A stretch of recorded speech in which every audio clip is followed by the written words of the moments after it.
নমস্কার বন্ধুরা, job in YouTube চ্যানেলে তোমাদের সকলকে স্বাগতম। তো বন্ধুরা, রেলওয়ের গ্রুপ ডি পদে কিন্তু নতুন বিজ্ঞপ্তি জারি হয়ে গেছে 2024-এ। হ্যাঁ, তোমরা ঠিকই শুনছো, রেলওয়ের গ্রুপ ডি কিন্তু বিজ্ঞপ্তি জারি হয়ে গেছে এবং সেটা 1,00,000 পদে কিন্তু নতুন বিজ্ঞপ্তি জারি হয়ে গেছে। ঠিক আছে, তোমরা কিন্তু সবাই শুনে প্রথমেই চমকে যাবে, কিন্তু এটা সত্যি। 1,00,000 পদে কিন্তু সেখানে গ্রুপ ডি এর নতুন ভ্যাকেন্সি কিন্তু জারি হয়ে গেছে। ঠিক আছে, অফিসিয়াল নোটিফিকেশনেও কিন্তু এখানে বলে দেওয়া হয়েছে যে 1,00,000 পদে, এইবারে 2024-এ 1,00,000 পদে তোমাদেরকে গ্রুপ ডিতে নিয়োগ করানো হবে। ঠিক আছে, এবং সেই গ্রুপ ডিতে কিন্তু অনেক পদ রয়েছে। ঠিক আছে, 16টিরও বেশি কিন্তু এখানে পদ রয়েছে, টেকনিক্যাল এবং নন টেকনিক্যাল। তো তোমরা যারা কেবলমাত্র 10th পাস করে আছো, ঠিক আছে, এবং বয়স 18 বছরের ঊর্ধ্বে, তোমরা সকলেই এখানে আবেদন করতে পারবে। এর থেকে বড় সুযোগ আর কি হতে পারে তোমাদের কাছে? তোমরা শুধু ভেবে দেখো যে 1,00,000 পদে 2024-এ নিয়োগ করানো হচ্ছে, অর্থাৎ 1,00,000 জন কিন্তু তোমরা এখানে চাকরিটা পাবে। তোমরা যদি ঠিকঠাক প্রিপারেশন নাও এবং যদি এই ভিডিওটি মনোযোগ সহকারে ভালো করে পুরো শেষ অবধি দেখো, তোমরা কিন্তু অবশ্যই, আমি গ্যারান্টি দিয়ে দিতে পারি যে তোমরা কিন্তু সিলেকশনটা পেয়ে যাবে এইবারে। তো সেখানে ভ্যাকেন্সির সঙ্গে সঙ্গে আর কি কি তোমাদের লাগছে, এজ ক্রাইটেরিয়া কেমন, ঠিক আছে, তোমাদের সিলেকশন প্রসেসটা কেমনভাবে কন্ডাক্ট করানো হবে, পুরোটাই কিন্তু আজকে আমি এই ভিডিওর মাধ্যমে তোমাদেরকে বোঝাবো। তো দেখো, তোমরা এখানে ভ্যাকেন্সি বলে দিয়েছে 1,00,000 পদ। ঠিক আছে, একদম 1,00,000 পদ। এবং কোয়ালিফিকেশান, তোমার যেটা এডুকেশন কোয়ালিফিকেশান লাগছে, সেটা কিন্তু কেবলমাত্র তোমাদের 10th পাস, আর কিচ্ছু তোমাদের এখানে লাগছে না, শুধুমাত্র 10th পাস। তোমরা যারা যারা নন টেকনিক্যালগুলোতে তোমরা এখানে আবেদন করবে, যেহেতু তোমাদেরকে বললাম 16টি 17টিরও বেশি কিন্তু এখানে তোমাদের পোস্টে কিন্তু নিয়োগ করানো হচ্ছে, সেক্ষেত্রে কিন্তু টেকনিক্যাল এবং নন টেকনিক্যাল দুই ধরনেরই কিন্তু তোমাদের পোস্ট তোমরা দেখতে পেয়ে যাবে। তো সেক্ষেত্রে যারা তোমরা নন টেকনিক্যালে আবেদন করবে, তোমাদের কিন্তু শুধুমাত্র 10th পাস চাওয়া হবে, কোনো রকম কোনো তোমাদের এখানে পার্সেন্টেজ চাওয়া হচ্ছে না, জাস্ট 10th পাসটা তোমাদের দেখা হবে। ঠিক আছে, এবং যারা যারা তোমরা টেকনিক্যালে আবেদন করবে, তাদের ক্ষেত্রে কিন্তু 10+এর সঙ্গে সঙ্গে, ঠিক আছে, আইটিআইয়ের কিন্তু একটা ডিগ্রি চাই, আইটিআইয়ের কিন্তু একটা তোমাদের হচ্ছে সার্টিফিকেট চাই এই 10th পাসের সঙ্গে সঙ্গে, যারা যারা তোমরা কিন্তু টেকনিক্যালে তোমরা হচ্ছে আবেদন করবে। ঠিক আছে, তো এই গেল তোমাদের এডুকেশন কোয়ালিফিকেশন, তেমন কিছু একটা এডুকেশন কোয়ালিফিকেশন কোনো বলা নেই।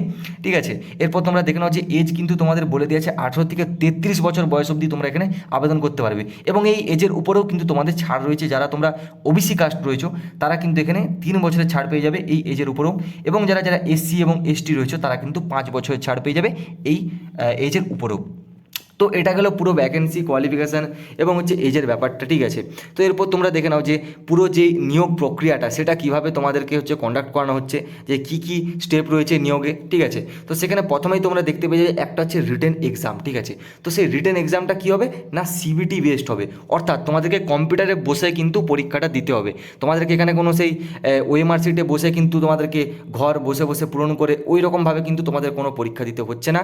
জাস্ট তোমাদেরকে সিম্পল তোমরা কম্পিউটারে স্ক্রিনে কিন্তু তোমাদের কোশ্চেন আসবে, সেখানে তোমরা কিন্তু ক্লিক করে অ্যান্সার দিয়ে দিতে পারবে। এবং পরবর্তী ক্ষেত্রে যেটা ওএমআর সিটে তোমাদের সমস্যা হয়, যে ধরো তোমরা একবার কোনো একটা অ্যান্সার তোমরা করে দিলে, ঠিক আছে, একটা ঘর ভর্তি করে দিলে, পরে তোমরা ওটা চেঞ্জ করতে পারো না, এক্ষেত্রে কিন্তু তোমাদের ওটা একদম হবে না। ঠিক আছে, এক্ষেত্রে ওটা তোমরা সুবিধা পাবে, যেহেতু সিবিটি বেসড হচ্ছে, সেখানে তোমরা তোমাদের হচ্ছে পরবর্তীকালে, অর্থাৎ ধরো একবার একটা অ্যান্সার দিয়ে দেওয়ার পরেও কিন্তু তোমরা অ্যান্সারটা চেঞ্জ করতে পারবে। ঠিক আছে, এক্ষেত্রে সেই সুবিধাটা তোমাদের কাছে রয়েছে।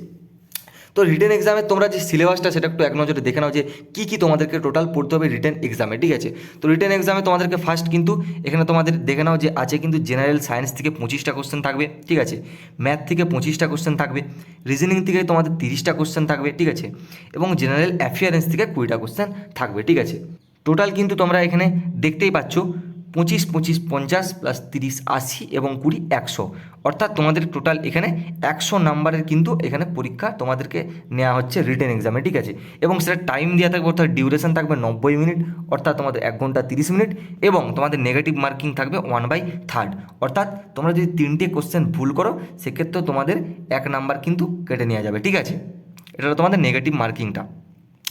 তো এই গেল তোমাদের যে সিলেবাসটা। এরপর তোমরা দেখে নাও যে তোমরা রিটেন এক্সামের পর তোমাদের কিন্তু দিতে হবে একটা ফিজিক্যাল। ঠিক আছে, তো রিটেন এক্সামের পর তোমাদের হবে ফিজিক্যাল। তো ফিজিক্যালটা সেরকম কিচ্ছু নয়। ঠিক আছে, আর্মি, ইন্ডিয়ান এয়ারফোর্স, ঠিক আছে, এই টাইপের কোনো রকম তোমাদের এখানে ফিজিক্যাল, কোনো রকম ফোর্সের মতো কোনো ফিজিক্যাল তোমাদেরকে এখানে দিতে হচ্ছে না, খুব কড়া একটা ফিজিক্যাল হবে না। তো রেলের যে ফিজিক্যালগুলো হয়, সেখানে নর্মাল তোমাদেরকে হয়তো একটা রান নিল, ঠিক আছে, এই টাইপের একটা ফিজিক্যাল তোমাদের এখানে দেখতে পেয়ে যাবে। তো ফিজিক্যালটা তোমরা দেখে নাও যে তোমাদের ফার্স্টে কিন্তু তোমরা যারা মেল ক্যান্ডিডেট, তাদেরকে কিন্তু 1 কিলোমিটার রান থাকবে একটা, ঠিক আছে। 4 মিনিট 15 সেকেন্ডের মধ্যে তোমাদেরকে কভার করতে হবে, ঠিক আছে, একটা নর্মাল একটা রান। এবং ফিমেলদের জন্য কিন্তু 1 কিলোমিটার রান 5 মিনিট 40 সেকেন্ডে তোমাদেরকে কভার করতে হবে রানটা, ঠিক আছে। এবং তারই সঙ্গে সঙ্গে আবার পরেও কিন্তু একটা দিতে হবে রান টাইপেরই। ধরো তোমাদেরকে সেখানে দিবে হচ্ছে 25 কেজির একটা ওজন দিয়ে দেবে, ঠিক আছে। সেটা তোমাদেরকে 100 মিটার কিন্তু তোমাদেরকে বহন করে নিয়ে যেতে হবে 2 মিনিটের মধ্যে, ঠিক আছে। এটা মেলদের জন্য। এবং ফিমেলদের ক্ষেত্রে কি না, 20 কেজির একটা ওয়েট দিয়ে দেবে, 100 মিটার তোমাদেরকে বহন করতে হবে 2 মিনিটের মধ্যে, এটা ফিমেলদের জন্য। তো এটা একটা নর্মাল তোমাদের ফিজিক্যাল, ঠিক আছে, জাস্ট একটা রান তোমাদেরকে নিচ্ছে। কোনো রকম আর্মি, হ্যাঁ ঠিক আছে, ইন্ডিয়ান এয়ারফোর্স, এসএসসি, জিডি এই টাইপের কোনো রকম কড়া তোমাদের রান সেরকম এখানে নিবে না, ঠিক আছে। ফিজিক্যাল সেরকম কিচ্ছু হবে না, এখানে নর্মাল একটা ফিজিক্যাল তোমরা কিন্তু দেখতে পেয়ে যাচ্ছ। তো এই ফিজিক্যালে তোমরা হচ্ছে ক্লিয়ার হয়ে যাওয়ার পরেই কিন্তু তোমাদের হবে মেডিকেল, ঠিক আছে। তো মেডিকেল তোমরা সকলেই জানো যে রেলের মেডিকেল সেরকম কিচ্ছু জটিল নয়, ঠিক আছে। ইন্ডিয়ান আর্মির মতো মেডিকেল এখানে তোমরা দেখতে পাবে না, খুব সেরকম তোমাদের চেক আপ হবে না শরীরের। জাস্ট তোমাদের দেখবে কি না, চোখের প্রবলেম আছে নাকি কোনো, তোমরা কালার ব্লাইন্ড নাকি। তো কালার ব্লাইন্ড জিনিসটা কি না, তোমরা কালার ব্লাইন্ড জিনিসটা তোমাদেরকে বলে দিই যে তোমরা ধরো কোনো একটা রং, ধরো সবুজ রং, সেটাকে তোমরা যদি লাল রং হিসাবে দেখো, তো সেক্ষেত্রে কিন্তু তোমরা কিন্তু কালার ব্লাইন্ড হচ্ছে আছো। তো তোমরা যদি সেই রকম কোনো তোমাদের কোনো সমস্যা থাকে, তো তোমাদের কিন্তু চাকরিতে কিন্তু তোমাদের সমস্যা হতে পারে, ঠিক আছে। যেহেতু ধরো তোমাদেরকে কোনো একটা সিগন্যাল দিতে বললো, রেড সিগন্যাল দিতে বললো, সেখানে যদি তোমরা গ্রিন সিগন্যাল দেখিয়ে দাও, তো সেক্ষেত্রে একটা বিশাল বড় কিন্তু দুর্ঘটনা ঘটার সম্ভাবনা থাকে। যেমনটা ঠিক কিছুদিন আগেই ঘটেছিল, কাঞ্চনজঙ্ঘা এক্সপ্রেস, দার্জিলিং থেকে আগত কাঞ্চনজঙ্ঘা এক্সপ্রেসের সঙ্গে একটা মালগাড়ির কিন্তু অ্যাক্সিডেন্ট হয়েছিল। এবং একটা অ্যাক্সিডেন্ট হওয়া মানে, একটা বড় ট্রেন অ্যাক্সিডেন্ট হওয়া মানে বহু সংখ্যক মানুষের কিন্তু প্রাণহানি ঘটেছিল, ঠিক আছে। বহু সংখ্যক মানুষের মৃত্যু ঘটেছিল এবং বহু পরিবারকে কিন্তু শোকে আচ্ছন্ন হতে হয়েছিল। এবং ঠিক এর আগের বছরও 2023-এ 2রা জুন কিন্তু করমণ্ডল এক্সপ্রেসেরও ঠিক এই রকমই কিন্তু ঘটনাটা হয়েছিল, ভুলভাল সিগন্যালের কিন্তু বোঝাবুঝির জন্য। তো সেই জন্যই কিন্তু এই কালার ব্লাইন্ড চেকটা তোমাদের করে নেয়, ঠিক আছে, মেডিকেলে। এবং তাছাড়াও কিন্তু তোমাদের রাত কানা আছো নাকি তোমরা সেটা দেখে তোমাদের, ঠিক আছে। তো এই একটা চোখের সংক্রান্ত কিন্তু তোমাদের একটা মেডিকেল হয়, তাছাড়া কিন্তু অন্য আহামরি কোনো কিছু মেডিকেল এখানে তোমাদের কন্ডাক্ট করানো হয় না। জাস্ট তোমাদের চোখের কোনো রকম, তোমাদের চোখের জ্যোতি ঠিকঠাক আছে নাকি সেই সমস্ত কিন্তু এখানে চেক করা হয়। তো মেডিকেলটাও কিন্তু তোমাদের খুব একটা জটিল নয়, তোমরা দেখতে পাচ্ছ। তো ফিজিক্যাল মেডিকেল এই দুটোর পরই কিন্তু তোমাদের হবে ডকুমেন্টস ভেরিফিকেশান। যে ডকুমেন্টসগুলো দিয়ে তোমরা আবেদন করবে সেগুলোই কিন্তু সেখানে হার্ড কপি অনুযায়ী ডকুমেন্টস ভেরিফিকেশান হবে। তো এই স্টেপগুলো যদি তোমরা ক্লিয়ার করে নিতে পারো, তাহলে কিন্তু তোমাদের কাছে 100% কিন্তু তোমাদের চাকরিটা পেয়ে যাওয়ার সম্ভাবনা রয়েছে, ঠিক আছে। তো একদম সেরকম কোনো ব্যাপারই নেই, ঠিক আছে। জাস্ট একটা রিটেন এক্সাম হবে সিবিটি বেস্ট, ঠিক আছে, সেখানে তোমাদেরকে ভালো পারফরমেন্স করতে হবে। তারপর হচ্ছে তোমাদের ফিজিক্যাল টেস্ট হবে, ঠিক আছে। তারপর তোমাদের মেডিকেল হবে, যা সহজ একদম, ফিজিক্যাল মেডিকেল দুটোই তোমাদের সহজ। তারপর তোমাদের হবে ডকুমেন্টস ভেরিফিকেশান এবং তোমরা সিলেকশন হয়ে গেলে তোমরা চাকরিটা কিন্তু পেয়ে যাবে, ঠিক আছে। তো এই গেল তোমাদের পুরো হচ্ছে সিলেকশনের ব্যাপারটা, ঠিক আছে। আশা করছি তোমরা পুরো সিলেকশনের ব্যাপারটা তোমরা বুঝতে পেরেছো।